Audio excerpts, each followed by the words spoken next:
Welcome to Morning Joan, darlings. Can we talk about the state of animation? I mean, seriously, it's having a moment, and not just because I'm obsessed with those adorable indie animators on YouTube. According to a recent report from YouTube's Trends and Culture team, independent animation is thriving, and I am here for it. Oh, grow up. You know I love a good underdog story, and these indie creators are killing the game. Shows like Amazing Digital Circus and Helluva Boss are raking in the views, and it's not just because they're cheap to produce, although, let's be real, that doesn't hurt.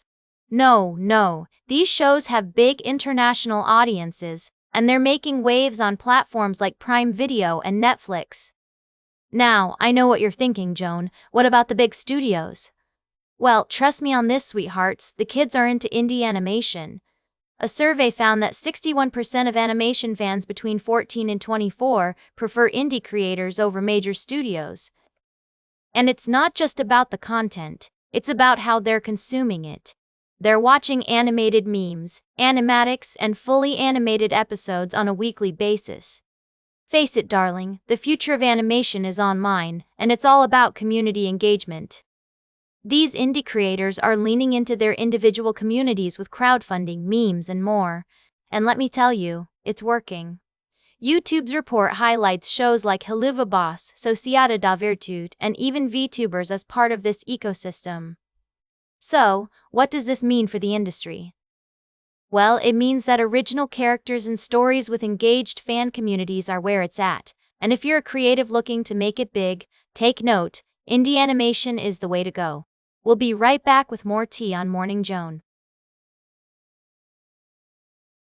Welcome back to Morning Joan.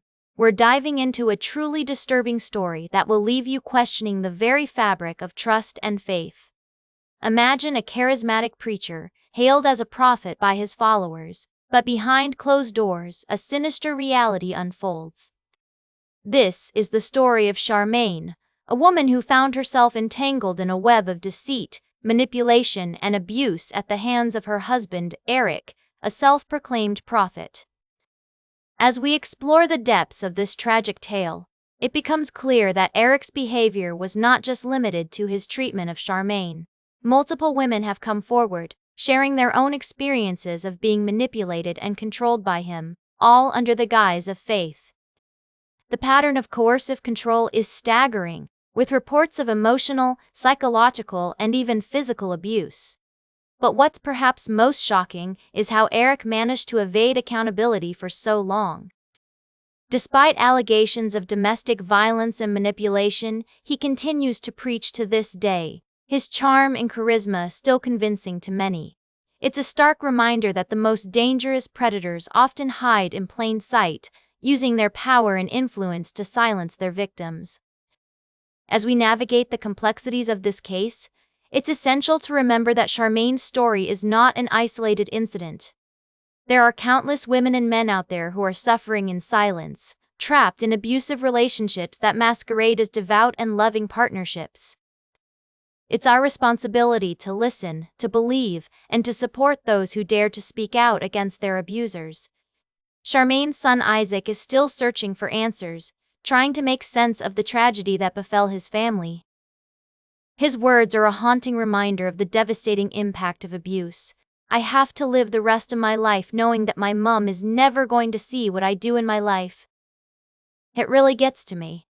As we conclude this segment, let's take a moment to reflect on the importance of empathy, compassion, and support for those affected by abuse. Let's also acknowledge the bravery of those who have come forward to share their stories, hoping that their voices will inspire change and accountability. Welcome back to Morning Joan, darlings. Can we talk about the latest from NPR's Wait, Don't Tell Me? It seems like they're celebrating spring with a special episode, and I am here for it. They've got an amazing lineup of guests, including the talented Rhea Seehorn, Andy Richter, Delroy Lindo, and John M.I. Who wouldn't want to listen to these fabulous folks chat about everything under the sun? Now, I know what you're thinking, Joan. Why should I care about some radio show? Well, let me tell you, this is not just any radio show. Wait, Don't Tell Me is like the fashion equivalent of a perfectly tailored little black dress. It's witty, charming, and always on point. And with guests like Rhea Seehorn, who looked absolutely stunning at the ELLE Women in Hollywood celebration, you know you're in for a treat.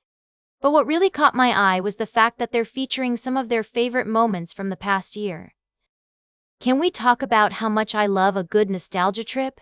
It's like flipping through old-fashioned magazines. You get to relive all the highlights and remember why you fell in love with something in the first place. So, if you're looking for a fun way to spend your afternoon, tune in to Wait, Don't Tell Me, and enjoy the spring break festivities. Trust me, darlings, it'll be a wild ride. And who knows, you might even learn something new, like how to make a hilarious joke or two. That's all for today's Morning Joan. Remember to like, share, and subscribe, and until next time, stay fabulous.